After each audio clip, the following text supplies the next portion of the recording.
What's up, everyone? So I'm going to quickly explain why people hate Jade so much, and some kind of ideas, and why she's not broken, but she's an annoying character and people don't want her in the game. Or at least how she's designed. So there's a few things. First of all, Jade is one of the safest characters in the game in theory, right? So a lot of decisions you have to make against Jade are hard reads. So for example, back 2, right? Back 2 is a high. But that means that as a player, anytime Jade does back 2, you have to duck in the neutral. That's a very, very hard read, right? Like Jade can do anything else here, and you'd be ducking in the neutral, right? You know, she could do jump back air glaive. Oops. You know, she could do down, walk up down 4. Like there's so many things that she can do while you're trying to anticipate a back 2, right? So that's one reason that people don't like Jade. She has all these safe things, or semi-safe things, that you have to hard read. So even though they're not safe, you have to hard read them. Another example is her nitro kick, right? Her nitro kick, when amplified, is a guess. So if you block it, like most neutral breaking moves, if you block it, you can punish it. But you have to actually guess. You have to actually guess if she's going to do the amp nitro kick or not. If she does the regular one and you guess wrong, you're gonna miss your punish. So you see, like there, I missed my punish because like I'm anticipating that she's going to do the amplified nitro kick. Now there is an OS to it, but the OS requires you to use a stand jab. So with a character like Frost, I don't have that option because I won't have enough time to react to the regular one and the amped one with a stand jab because my stand jab doesn't reach far enough. So like, not only that, but like if you're playing a character that doesn't have a good stand jab to punish the nitro kick that pushes Jade away, you're going to have to punish with a mid. So you're going to actually have to anticipate the punish, and you're going to have to punish with a mid and change your direction. So it becomes harder to punish nitro kick. So what's the answer to punishing nitro kick? Well, it's to duck it. And again, that's a hard read. You have to read that she's going to throw out a nitro kick and duck in the neutral. And if you don't duck in the neutral, Jade can do literally anything else. Like she could do jump up nitro or jump up air glaive. She could do jump in. She could do jump back air glaive. She could do dash up down 4, which you'll probably get a lot. Like she just has so many options in the neutral that things go unpunished. Another good example is, I've been practicing this lately, but if Jade just down 2s in the neutral, right? First of all, down 2s are safe, so she could just down 2 on you and you can't do anything about it. The other thing is, if she does down 2 and she misses her down 2, you have to dash up and punish that. So you're anticipating a down 4, you're anticipating a back 2, you're anticipating jump back air glaive, you're anticipating all of this neutral that Jade has control over in the game.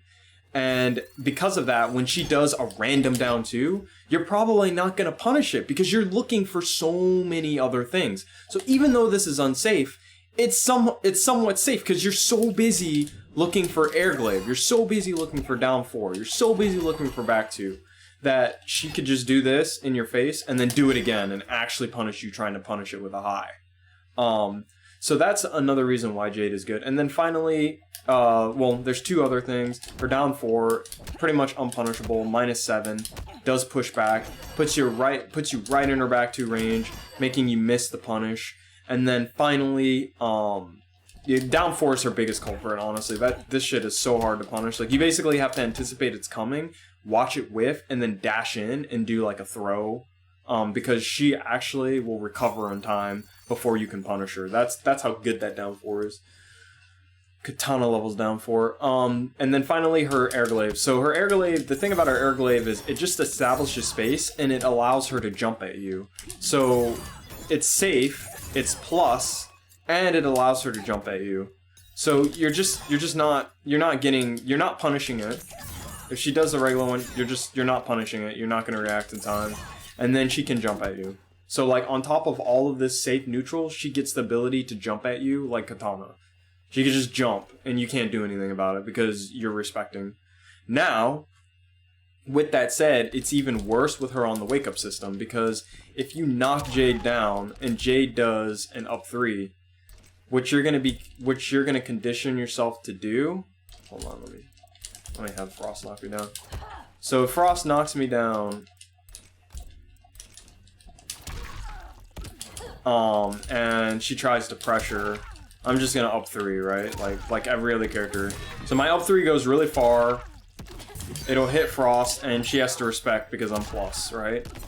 But this is where it gets dumb, because if Frost walks back to try to punish it, this is what happens. So for Frost, she has to guess on Wake Up what I'm gonna do. She has to guess, am I gonna do Jump Back Air Glaive, which makes me plus, by the way. So Frost, even if Frost does this, and then just walks back to block the Air Glaive, thinking that it might come, she'll actually block plus frames.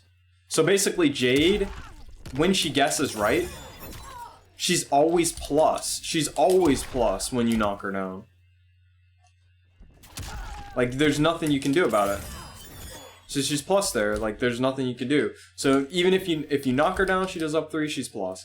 If you knock her down and she does Jump Back Air Glaive, she's plus. She's always plus. She can jump at you. She's got a strong down 4, which forces you to take back 2s because you don't want to duck and give her free plus frames off the down 4. She's got a very, very strong nitro kick that can punish things that normally are harder to punish. Her nitro kick has a guessing game in it, forcing you to duck again, which opens her up to down 4ing you. She's got a down 2 that reaches really far that when you block it resets neutral. And even if she whiffs it, you're so busy looking for everything else in the neutral, including her back 2, her down 4, her air glaive, everything. You're just not punishing most of the stuff that Jade does. This is why Jades do random down 2s on you. This is why Jades do random back 2s, random down 4s. Because there's just so many things to look out for. Jade is a brick wall. No, she does not do a lot of damage, but she's not supposed to do a lot of damage. She's supposed to make you frustrated and make you play her neutral. She has some of the strongest neutral in the game. If you're not a top 5 character, you are usually playing Jade's game. There's only a few characters I know of that deal with Jade well. One character is Frost, obviously, because I have her on the screen. Frost down 4 reaches further, so Jade has to respect it. She can actually anti-air Jade's jump-ins. Yes, Jade can do air glaive, but Frost has, she's got the core move. This move, she's got this move. This move also beats glow. By the way, yeah, that's another reason why Jade is really good, because she could just glow through all your projectiles, so if you want to zone out her nonsense, you actually can't, but Frost can. Frost also has a really, she has a true, really close to a true mid. So for the most part, the mid will eat up down 4s if Jade is just spamming them. She also has a back 2 that covers a lot of Jade's range. So you could literally move out of the down 4 range. So like if I'm Jade and I do this, oops, we'll do it again.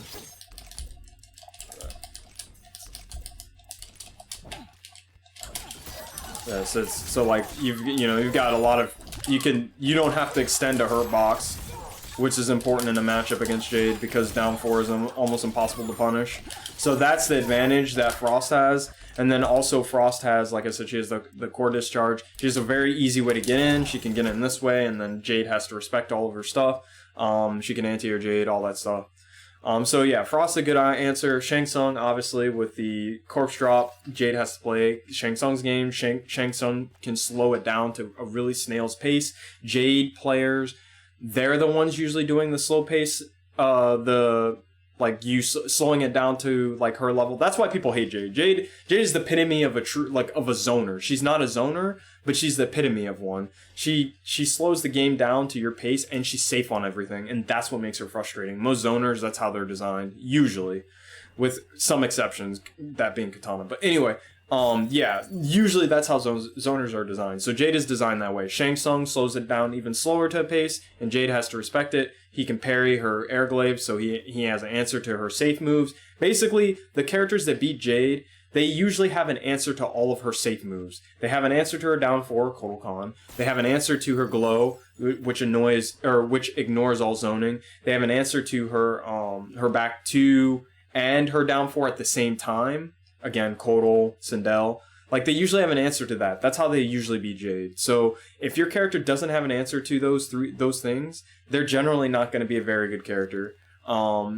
And having, like, a longer range answer to her down 4 is always a better option, too. Like, characters like Melina and Frost are good examples of that. They have a down 4 that can go under back 2, punish and also punish Jade's downfall in certain situations. So anyway, I figured I would share that because I hear this all the time, like, I hate Jade, I hate Jade. No one can ever pin down why they hate Jade. This is why they hate Jade. They hate Jade because they're looking out for so many... It's the same reason you hate Sub-Zero. Sub-Zero, like, you're sitting there looking for the slide, and then you get forward two'd. Like, it's the same thing with Jade. Like, you're sitting there looking for air glaive, and then you get back two'd. You're sitting there looking for, you know, a down two, and then you get down forward. Like, it's just, yeah, it's really annoying. But, yeah, those are the characters that beat her. I do not think Cetrion beats Jade. I think Jade can deal with Cetrion pretty easily. Fujin might beat her, but yeah. So yeah, that's everything really. Yeah, if you have any questions, feel free to ask. But that's what I figured out in my road to Evo. So I'll see you guys later. Have fun playing MK11 and fighting games.